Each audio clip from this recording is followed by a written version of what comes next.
Hi, it's Nate Webb from the Webb Law Firm, emphasizing DUI defense in Washington State. I want to talk a little bit about DUI penalties. A lot of people will always want to ask, of course, what am I facing if I'm convicted? And I have a list here below this video, of course, that outlines the statutorily imposed penalties for first offense cases and beyond.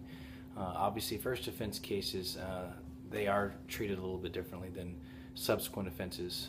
A subsequent offense in Washington State under the statute for DUI penalties 46615055 indicates that there's obviously increased penalties. So instead of a 1 or 2 day jail penalty imposed for a conviction for DUI on a first offense, a second or third offense would have significantly increased penalties. For example, a second offense within 7 years of what's called prior offense. A prior offense can encompass a DUI conviction, a reckless driving conviction, a negligent driving in the first degree, or reckless endangerment. Little known, another charge, reckless endangerment, is rarely imposed, but it is a prior offense for sentencing purposes. So essentially that means if you are convicted of a DUI and or a negligent driving or reckless driving or reckless endangerment on your first offense, and you have a new violation and are convicted of that within a 7-year period from the date of arrest, then there's going to be increased penalties as they are listed below: 30 or 45 days in jail with mandatory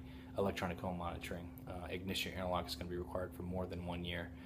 And so there's many things that come along with that. So it is essential that your DUI attorney understands how this prior offense system works, because I've seen a lot of times where someone might do a deferred prosecution and then they get a subsequent offense and it's not entered properly or appropriately with the court, and the person might be subjected to basically 2 times the penalty they should have been facing. And so you want to have your DUI attorney be acquainted with the penalties, of course, that come along with that. And most people don't realize as well that if you, for example, had a DUI reduced to negligent driving in the first degree on a first offense, and you subsequently have a new DUI that, hey, you might have also reduced to a reckless driving or negligent driving, that you're going to face a mandatory ignition interlock. That's a new imposition the legislature imposed back in September of this past year, so that at any subsequent offense, even if it is reduced from a DUI, you're going to face some ignition interlock penalties. So your attorney needs to be well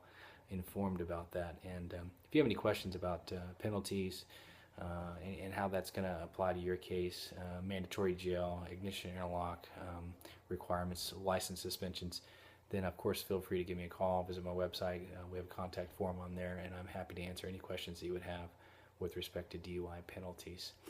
This is Nate Webb, Webb Law Firm, 425-398-4323, webbattorney.com.